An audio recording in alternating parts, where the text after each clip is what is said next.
ഏട്ടാ ഏട്ടാ, എന്താ രാവിലത്തെ ഗുസ്തി കഴിഞ്ഞു വന്ന് ഉള്ളതും കഴിച്ച് ഭാര്യയോടുള്ള കടമയും നിർവഹിച്ച് അതിന്റെ ആലസ്യത്തിൽ സുഖകരമായ ഒരു ഉറക്കത്തിലേക്ക് ഒഴുകിപ്പോയതായിരുന്നു സുനിൽ. അപ്പോഴതാ വിളിക്കുന്നു. ഇരച്ചു കയറിയ ദേഷ്യം അപ്പാടെ ഉൾക്കൊള്ളിച്ച് ഉച്ചത്തിൽ ചോദിച്ചു, എന്താടി? അല്ലേലും ഇവിടെ ഇങ്ങനെ എന്റെ സ്നേഹപ്രകടനം കഴിയുമ്പോൾ അവൾക്ക് സംസാരിക്കേണ്ട മൂട, തനിക്കാണെങ്കിൽ ഉറങ്ങാൻ. പണ്ട് പുതുമോടിയിൽ താൻ പറയടാ എന്നൊക്കെ പറഞ്ഞ് അവളെ പ്രോത്സാഹിപ്പിച്ചിട്ടുണ്ട്. പക്ഷെ എന്ന് വെച്ച് ഈ 5-ാം കൊല്ലവും അതുപോലെ നടക്കുമോ? എന്റെ എന്താടി ഇവിടെ കടുപ്പം കൊണ്ടാവണം ക്ഷാമ? അവൾ മിണ്ടാതെ കിടക്കുകയാണ്. അപ്പോ ഇത്തിരി പാവമൊക്കെ തോന്നി ഞാൻ വന്നാൽ എനിക്ക് ചായക്ക് എന്തെങ്കിലുമൊക്കെ ആയിട്ട് ഉണ്ടാക്കിയിട്ടുണ്ടാവും. മത്സ്യം ഞാൻ അധിക ദിവസവും കൊണ്ടുവരും. അത് വൃത്തിയാക്കി കറി വെച്ച് വറുത്ത് ചോറിന്റെ പാത്രം കഴുകി എൻ്റെ മൽപ്പിടുത്തവും കഴിഞ്ഞ് കിടക്കുമ്പോഴല്ലാതെ അവൾ എപ്പോഴാണ് എന്നോട് സംസാരിക്കുക? രാവിലത്തെ തത്രപ്പാടുകൾ വേറെ. എന്താ പറ, എന്തിനാ നീ വിളിച്ചത്?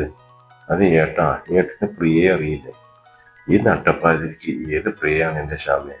എൻ്റെ കൂടെ പഠിച്ച പ്രിയ, മണിയന്തൊടിയിലേക്ക് കല്യാണം കഴിച്ചു കൊണ്ടുവന്ന അങ്ങ പ്രിയ. അതിന് അതെ, അവൾക്ക് എന്തോ വയ്യാത്രേ, ബ്ലഡ് ക്യാൻസർ ആണെന്ന്. ഞാൻ നാളെ അവിടം വരെ പോയി ഒന്ന് കാണട്ടെ. നീ പോണത് കൊണ്ട് എനിക്ക് വിരോധമൊന്നുമില്ല. പക്ഷെ ശ്യാമേ, ഇത്തരക്കാരുടെ മനോനില അനുസരിച്ച് വേണം പെരുമാറാൻ. ചിലർക്ക് ആരെയും കാണുന്നത് ഇഷ്ടമാവില്ല, പക്ഷെ പറയാൻ പറ്റാത്തതുകൊണ്ട് ഉള്ളിൽ ഒതുക്കും.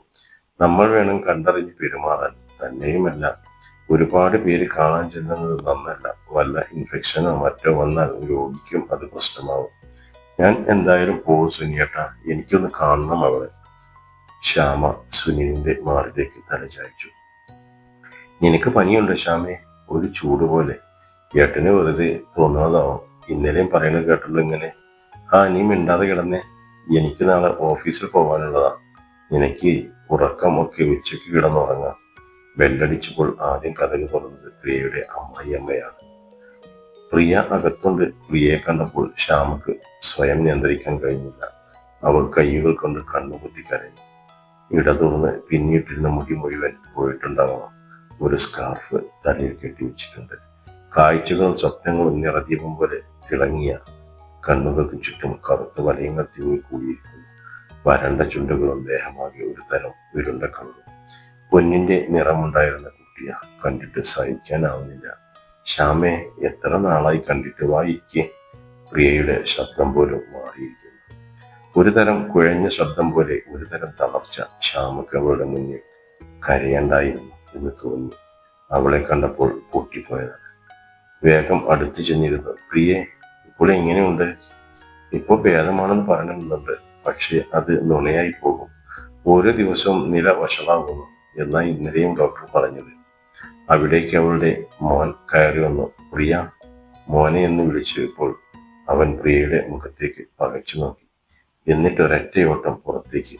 അവനിപ്പോൾ ഇങ്ങനെയാണ് ശ്യാമേ, എന്നെ കാണുന്ന പോലും പേടിയാൻ. ഒരു കണക്കിന് അത് നല്ലതാ. കൂടുതൽ എടുത്താൽ നാളെ. പ്രിയയുടെ കണ്ണുകൾ നിറഞ്ഞൊഴുകി. കുഞ്ഞിനെയും കുറ്റം പറയാൻ പറ്റില്ല. അത്രയ്ക്കും പേടിപ്പെടുത്തുന്ന പോലെ ഒരു രൂപമാണ് കോളേജ് ബ്യൂട്ടി എന്ന് ഞങ്ങൾ കളിയാക്കി വിളിച്ചിരുന്ന പ്രിയയ്ക്കിപ്പോൾ. തുടങ്ങിയിട്ടപ്പോൾ 6 മാസം കാണും. അറിയാണ്ടങ്ങ് പോയതാ. മതിയായിരുന്നു. ഏട്ടനും അച്ഛനും എല്ലാം വിൽക്കേണ്ടി വന്നു. അതാ എനിക്ക് ഏറെ മനപ്രയാസം. അവരെ പെരുവഴിയിലാക്കാൻ വന്ന ഈ നശിച്ച രോഗം രക്ഷപ്പെട്ടോ? അതുമില്ല. ഒക്കെ ശരിയാവും പ്രിയെ. ദൈവം വിചാരിച്ചാൽ മാറാത്ത വ്യാധിയുണ്ടോ? ശരിയാകുമായിരുന്നു. ആരെയും ബുദ്ധിമുട്ടിക്കാതെ അങ്ങ് പോയിരുന്നെങ്കിൽ ഇതിപ്പോ എല്ലാരും എല്ലാം വിറ്റു തുലച്ചു. എൻ്റെ അച്ഛന് വയസ്സുകാലത്ത് വാടകയ്ക്ക് പോവേണ്ടി വന്നു. ഞങ്ങൾ ആറ്റുനോറ്റ് വാങ്ങിയ 10 സെന്റ് ഇരിക്കണ കൂരയും പോയി. വേറെ എങ്ങും പോവാൻ ഇല്ലാഞ്ഞത് കൊണ്ട് ഏട്ടന്റെ ഈ വീട്ടിലേക്ക് പോരേണ്ടി വന്നു. ഇവർക്കും ഒരു ഭാരമായി. അങ്ങനെയൊന്നും പറയല്ലോ പ്രിയെ. ആർക്കാ എന്താ വരുന്നെന്ന് പറയാൻ പറ്റില്ലല്ലോ.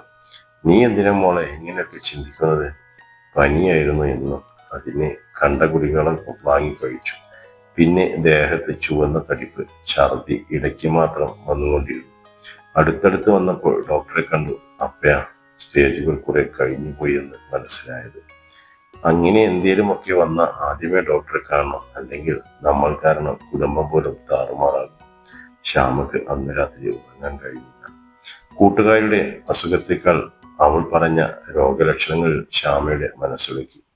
പനി, ചുമന്ന തടിപ്പുകൾ, ഛർദി. ദൈവമേ, ഇതൊക്കെ തനിക്കും വരാറുണ്ടല്ലോ. ഇനി സുനിയേട്ടാ, ഏട്ടാ, എനിക്ക് പനിയൊന്നുണ്ടോ എന്ന് നോക്കിയേ.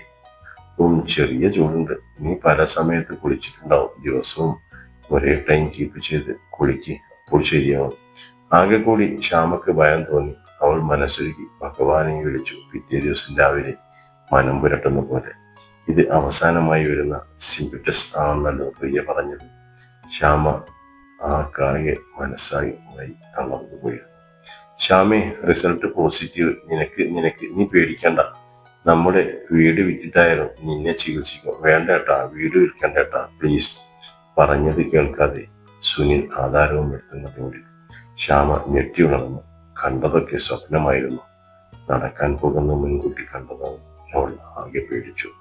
വൈകുന്നേരമായപ്പോഴേക്കും ശ്യാമക്ക് നല്ല പനി.